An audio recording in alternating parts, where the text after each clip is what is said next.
if it isn't my dear partners. That voice! It's Navia! I didn't expect to run into you guys here today. Are you headed somewhere? How about you, Navia? Are you still busy rebuilding Poisson? We've wrapped up most of the rebuilding, but there are still a few things left to take care of. Stocking up on materials, confirming construction timelines, discussing compensation terms with families affected by the disaster.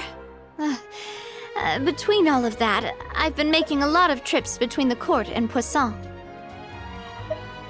Well, though the victims have received relief payments from the court, in my opinion, as the administrators of Poisson, Spina di Rosula should take some responsibility as well. Our financial situation right now isn't the best, so all we've been doing is signing agreements for the damages to be repaid at a later date. Though just pieces of paper now, they demonstrate our commitment.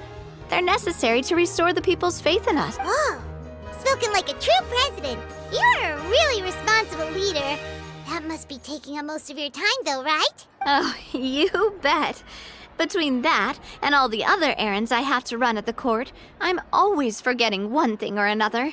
So before I came over this time, I took a page from Melusa's book and decided to make a list of everything.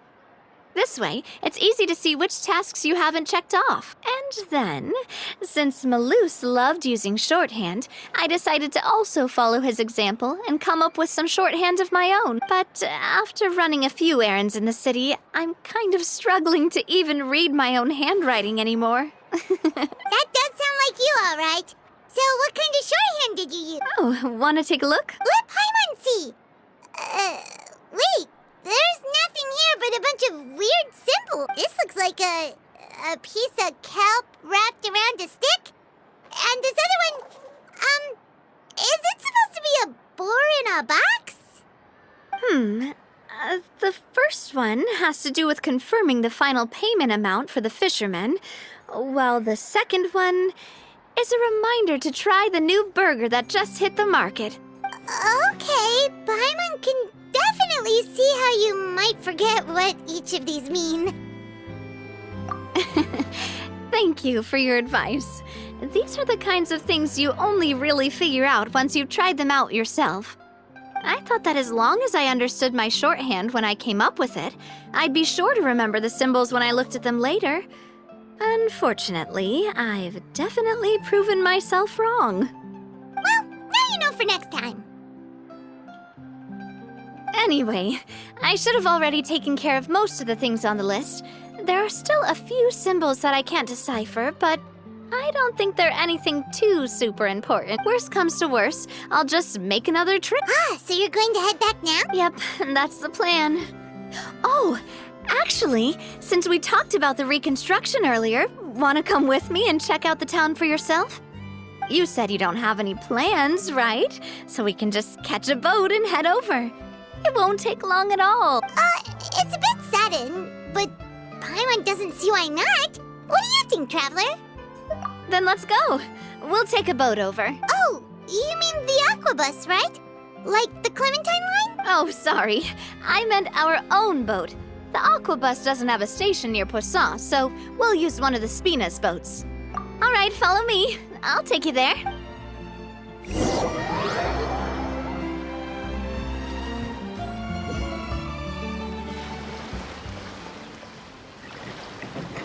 The engineer is still doing a few routine safety checks.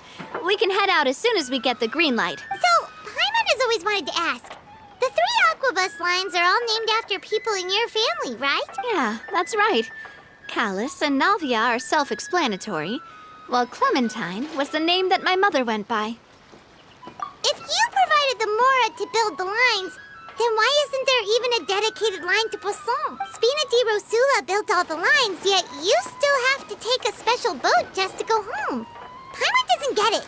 Well, what I heard is that most of our businesses don't actually use Poisson as a hub. So there was no real reason to build a line straight to Poisson. You are right that it is a bit strange, though. If you've already committed to build 3 lines, why not just add a 4th? Yeah, that's what Paimon's saying. The aquabus is so convenient, it's really a huge shame. Well, it is what it is. You know what my father was like. Even I often struggled to figure out what was going on in his head. But that would only be the case if he cared about what others thought. My father was always really stubborn.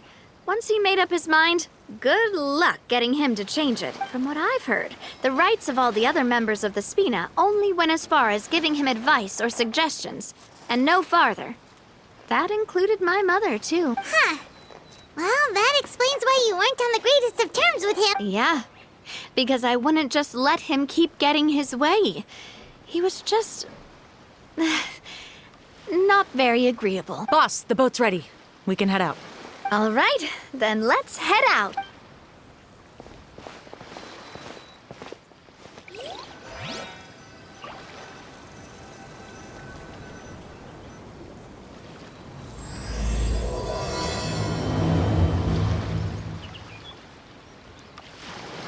It'll be a while before we get to Poisson. Let's keep talking. Navia, what was your mother like as a person? Oh, Paimon's sorry. She totally forgot that you mentioned before that she passed away during childbirth, so you probably don't remember her at all. That's all right. I've heard many stories about her from the rest of the Spina. They've always said that they were sure we would have gotten along famously. While my papa was stiff like a board, my mother was supposedly super cheerful and funny. Their complementary personalities allowed them to make up for each other's flaws. My father would run the businesses and expand our reach, while my mother would keep the peace and make sure that everyone was happy. Their work made sure that the Spina could grow and thrive. Sounds like they were not just a well-matched couple, but fantastic business partners as well. Yeah, but those are just stories and anecdotes after all. It's hard for me to piece together a more complete or intimate picture of her. But sometimes I'd still look at the Clementine line and wonder, would the Spina and Poisson still be what they are today had my mother survived? Silver once said that a name is a kind of inscription, a way to etch a memory into the world. When given a name, a cold, inanimate object can gain a completely new meaning. So I will always associate the line with her in my heart. Over the past few weeks, I've also begun to appreciate how water can take in and hold our most intense feelings and memories, as well as how one may reflect on their past by watching the sea. I've lost many beloved people and memories to the sea. Even though I cannot stop for them and must continue to keep moving, the fact won't change that they existed in my life and gave me the reason and motivation to move forward. Always. But no matter what, we can't change the past. But I tell myself that I need to keep looking towards the future. Everyone, even my parents, have already overcome so many obstacles. Besides, I'm the president of Spina di Rosula. I've got to keep my chin up.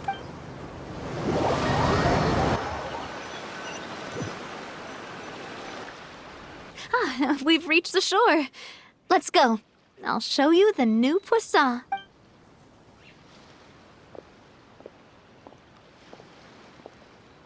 Navia, do you think she's doing all right?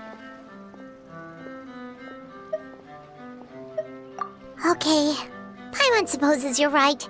She's really been through a lot. It couldn't have been easy shouldering so much by herself.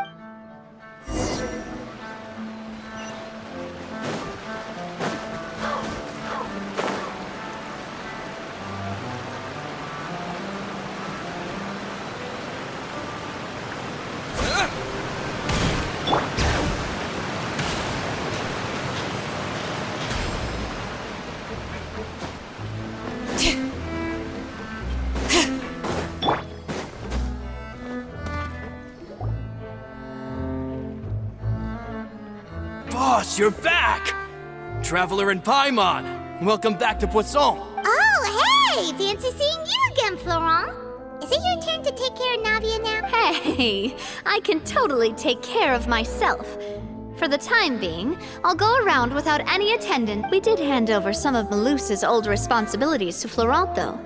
It's been really nice to have him around to help out. Thank you for the compliment, boss. As you see, I've been working closely with the boss on rebuilding Poisson. Mr. Malus was an extremely capable and respected member of the Spina. I've got some really big shoes to fill. All right. There's no need to be so formal.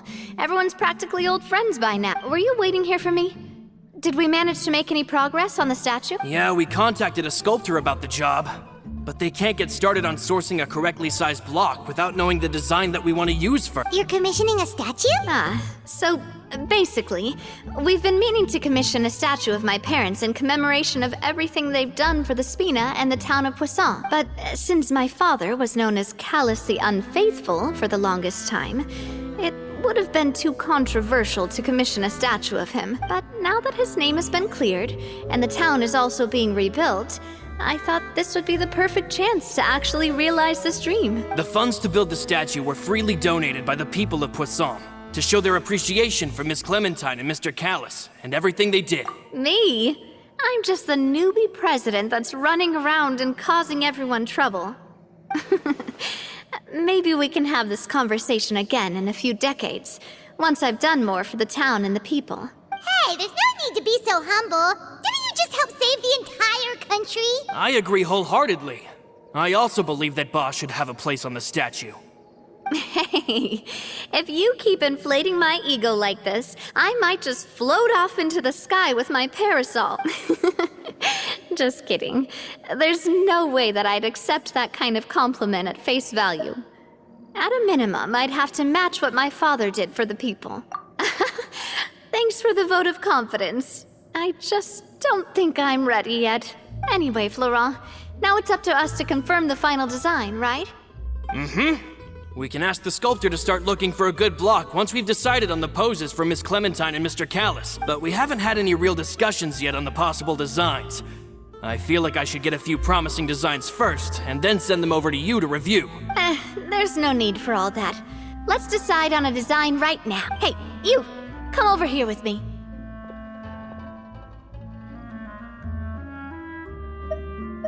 Modeling a few poses, of course. Here, just pretend to be Callis, and I'll be Clementine. Didn't you say on the boat that Callis and Clementine sounded like great partners? Well, then there's no one better to fill this role than my most valuable partner. Florent, let's grab some reference shots. You've got it, boss. I'll go get the camera. Well, what do you think? Got any ideas? Well, I've actually discussed it a bit with Florent before, but I could never come up with any fresh or original ideas. It's probably because my idea of them is already kind of set in stone. So I want to pick your brain for a bit and see if you can come up with some new and interesting ideas. I'm all good here, boss. Feel free to start posing whenever.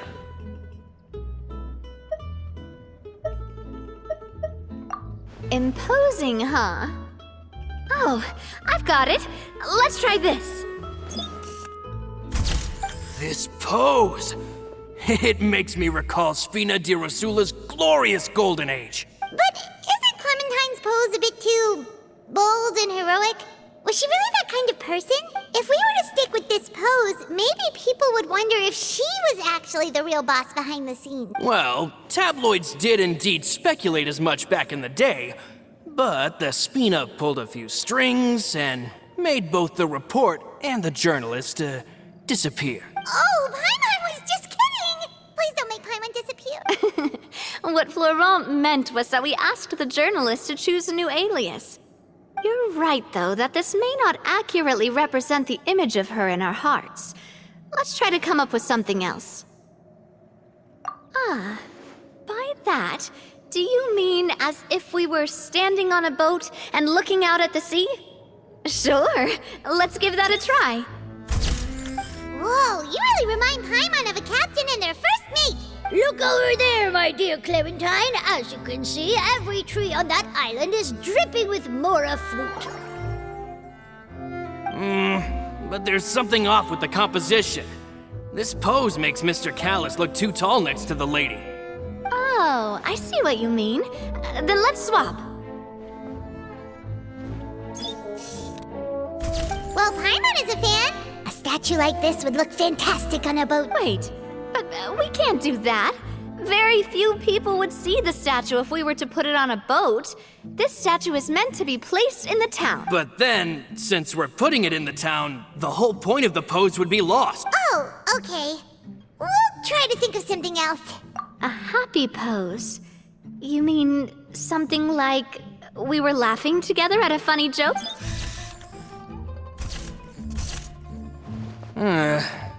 Would all that be able to come through with just a picture? Would we even be able to tell what they are supposed to be laughing about? Yeah, and that'd probably be a massive pain to sculpt as well. Could one of you try striking a pose like you're talking while the other one laughs?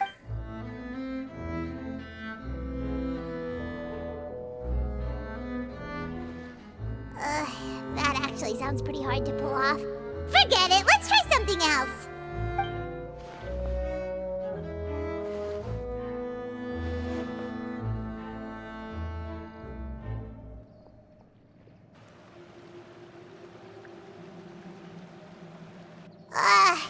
We tried a bunch of different ideas, but none of them felt right. Paimon's all out of brain juice now. Oh, don't worry. We still got a lot of reference shots out of the session, and each of them can be considered to be a souvenir in their own right.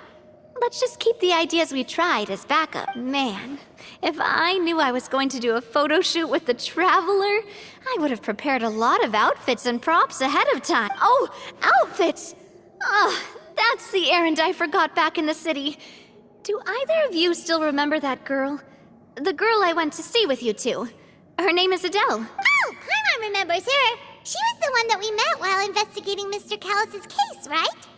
Yes, that's exactly who I'm talking about. So, after the case, she was finally willing to talk to me. And she told me that she wanted to join the Spina too. I said that it's fine, but young children are not allowed to join the Spina. She will just have to wait a few years, and then we'll welcome her with open arms. Since she's still a child, though, she thought I was just trying to let her down gently. But how could I get her to believe that I meant what I said? In the end, I came up with an idea. I'd have a Spina uniform made and give it to her as a gift, but I got so busy and distracted in the city that I forgot to pick the uniform up. So I did forget something important after all. Don't worry, boss. I can send someone to pick it up, right? On the matter of the statue, we should still come up with a few more ideas for the design. I'll have to trouble you to source some for me. We could have just done that from the start. Yeah, you're right. They'll have some value as souvenirs at least.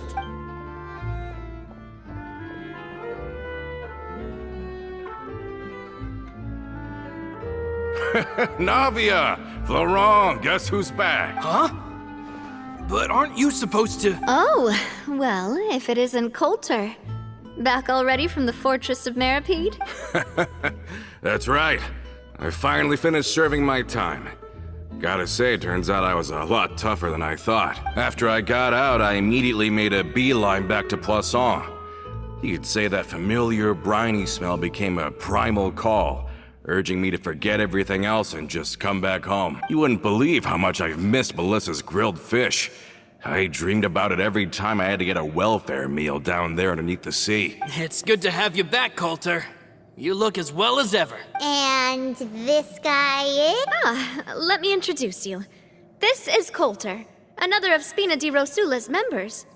He was found guilty and sentenced to the Fortress of Meripede some time ago, but looking at it now, it was probably another one of Marcel's plots while he worked at the Confrérie of Cabrières. Wait, Mr. Marcel? What do you mean? He was involved in some sort of plot? Have you not heard anything at all about the water from the primordial sea case? Well, I know that Fontaine got flooded, but then the water levels miraculously receded. I thought that was all there was to it and didn't care to ask for any more details. Do you mean Mr. Marcel was somehow involved with all that? Looks like we'll have to explain everything from the top. That case, a lot of things have happened in Poisson since then. First things first, let me introduce you to these two. They're my most trusted partners, and they've been with me through thick and thin. Now you could call them Spina di Rosula's VIP helper. Oh, nice to meet you. I don't recall Navia ever generously complimenting anyone like that before. So you must be pretty amazing to get that from her. Yeah, we are indeed pretty amazing. But we've been cool since months before we even met her. Wait, now you suddenly resist taking a dig at Paimon? Nice. Spina di Rosula always seems to attract great people. Oh, that reminds me. Where are Malus and Silver? Aren't they always by your side? About that. Coulter, a lot of things happened while you were gone. As you can see, even Poisson isn't quite the same as how it was before you left. They lost their lives, keeping me safe during the flood. What did you say? This isn't some kind of morbid welcome home prank, right? You're just scaring me on purpose because I don't know anything about what's happened. I'm sorry, but it's the truth. They weren't the only people we lost either. Many others, including Melissa, also lost their lives in the disaster. Malus and Melissa, dead. They're just gone? Malus. I was planning to give him a surprise gift once I ran into him again in town. I can't believe it. Hey, keep it together. Malus and Coulter were friends for many years, and even served on many missions together during the early days of the Spina. I can understand how he feels. Let's sit down somewhere, so I can tell you everything that has happened while you were gone. Fair warning, there was a lot. Okay.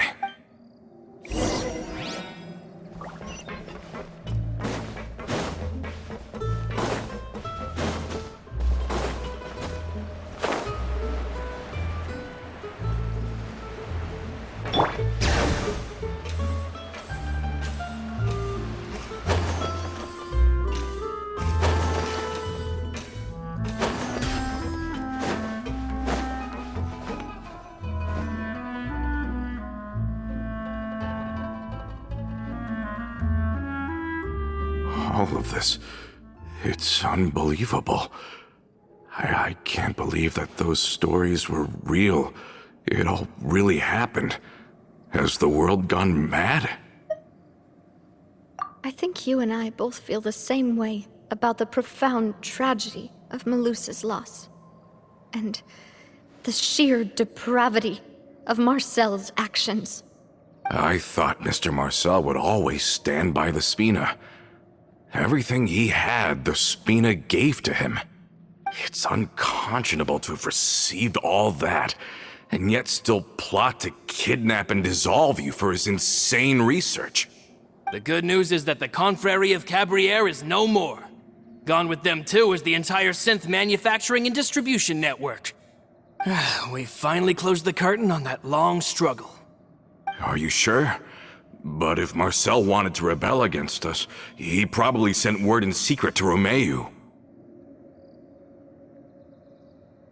Romu? Not a name I've heard before either. Florent should remember him. You see, there was once a major internal dispute regarding funding the construction of the Aquabus lines. Romeu was the leader of the faction that thought such a vast sum of mora would be better spent improving the town of Poisson. But Mr. Callis believed that an opportunity to collaborate with the Court of Fontaine and the Fontaine Research Institute was hard to come by, and would allow us to build many valuable relationships. Not only would the Aquabus be a good business investment, it would also boost our reputation among the general populace, eventually paying us massive dividends down the line. But the two couldn't come to an agreement. Romeu ended up taking a lot of people with him when he left Spina di Rosula altogether, and the split was on extremely bad terms. And with Papa's stubbornness, I can definitely imagine how it must have gone down. And of course, when he was suffering the slings and arrows of outrageous injustice, those relationships that he spent a fortune to build didn't help in the least. Yeah, you could say it was the price he paid for sticking to his beliefs. Oh, that's a good point. If Callis was really as stubborn as you say, then wouldn't he have argued with the rank and file all the time? Oh yeah, it eventually became a thing that just happened on every day that ended with Y. But Navia, boss, you might not know this, but he wasn't always like that.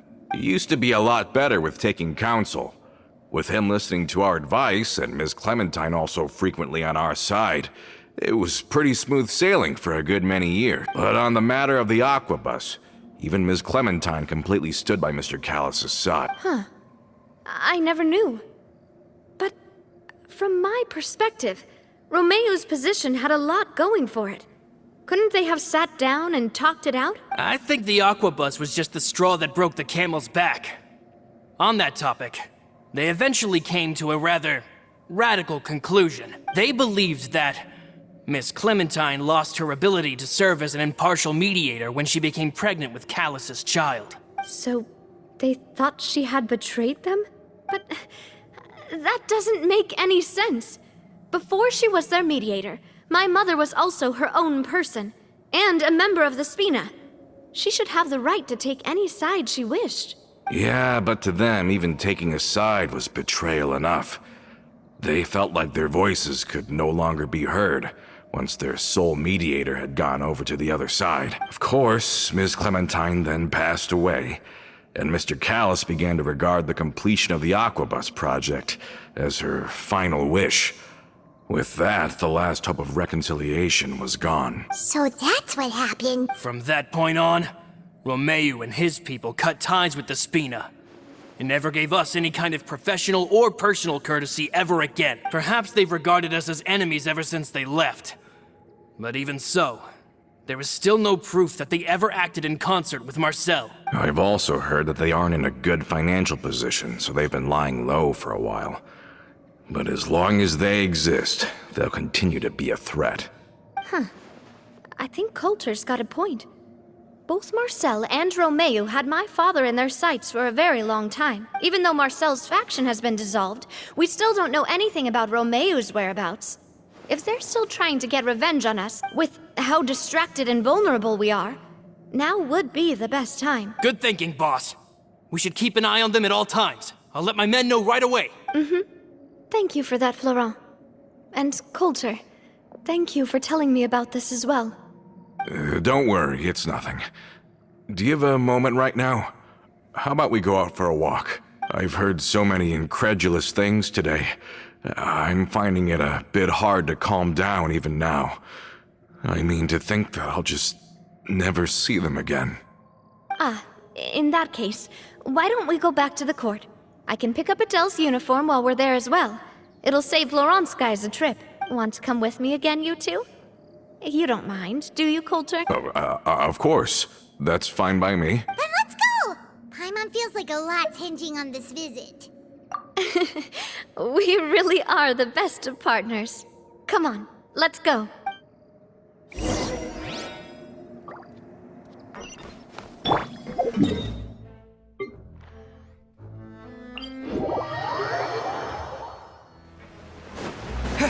Bring it!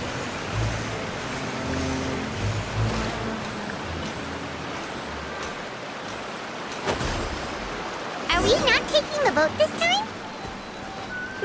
It's nice to walk from time to time, isn't it? Think of it as something like a hiking trip.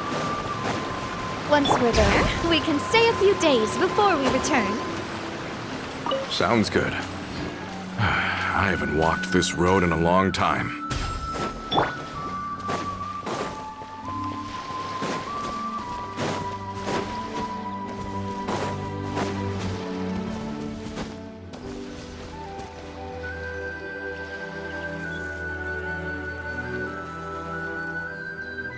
Well, we've walked far enough for now. Let's take a break. Since we're out for a walk, we shouldn't stress too much about the destination. I've grown old, so I'm not as fit as before.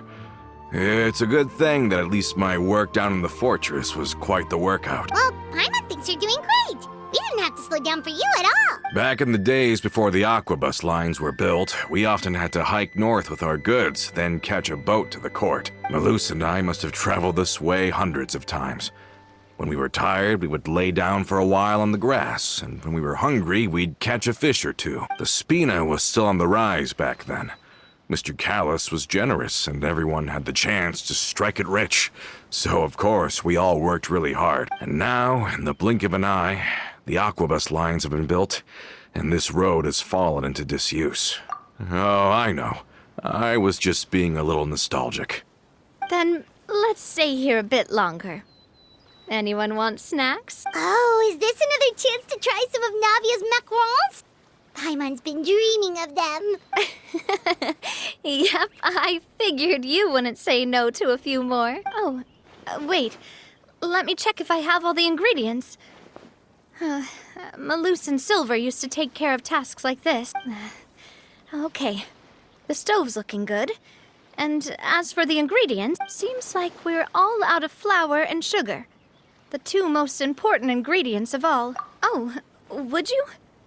Oh, but it would be too much to ask you to go on a trip just for those. We should contribute to making the macaron too. Don't worry, we cook out in the wild all the time, so he should have some stuff on hand. Oh, that's great. Then I'll leave the ingredient gathering to you. As long as we have some sweet flowers and wheat, I can start the baking. Then I'll go look for some boxes nearby for a makeshift table and chairs. Great.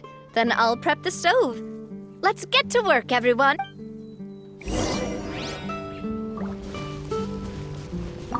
Ah, how did it go? Did you find the ingredients?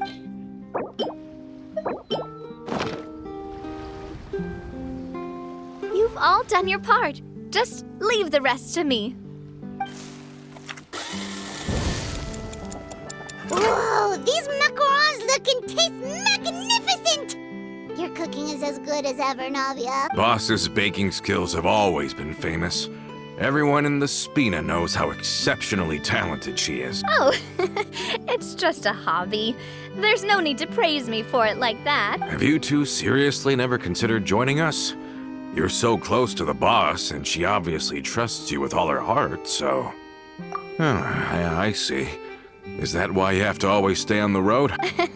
You just happened to walk in on our little reunion. It's actually been quite a while since we last spent time together. Adventurers never stay in one place for long. The name of Spina di Rosula would just tie them down. Besides, after everything we've been through together, I'm sure our hearts would remain intertwined even if we found ourselves on opposite sides of the world. Even if Paimon was far beyond the horizon, she'd still remember the delicious taste of Navia's macaron. I understand now. Then I am very lucky indeed to have been graced with the chance to meet the two of you. I will endeavor to make the most of this short yet fortuitous encounter, and enjoy every moment we spend together. We've got no wine with us, but let's still toast with water, in celebration of this moment.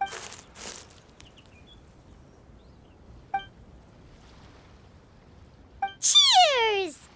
Hey, what are you doing? Quick, join in on the toast!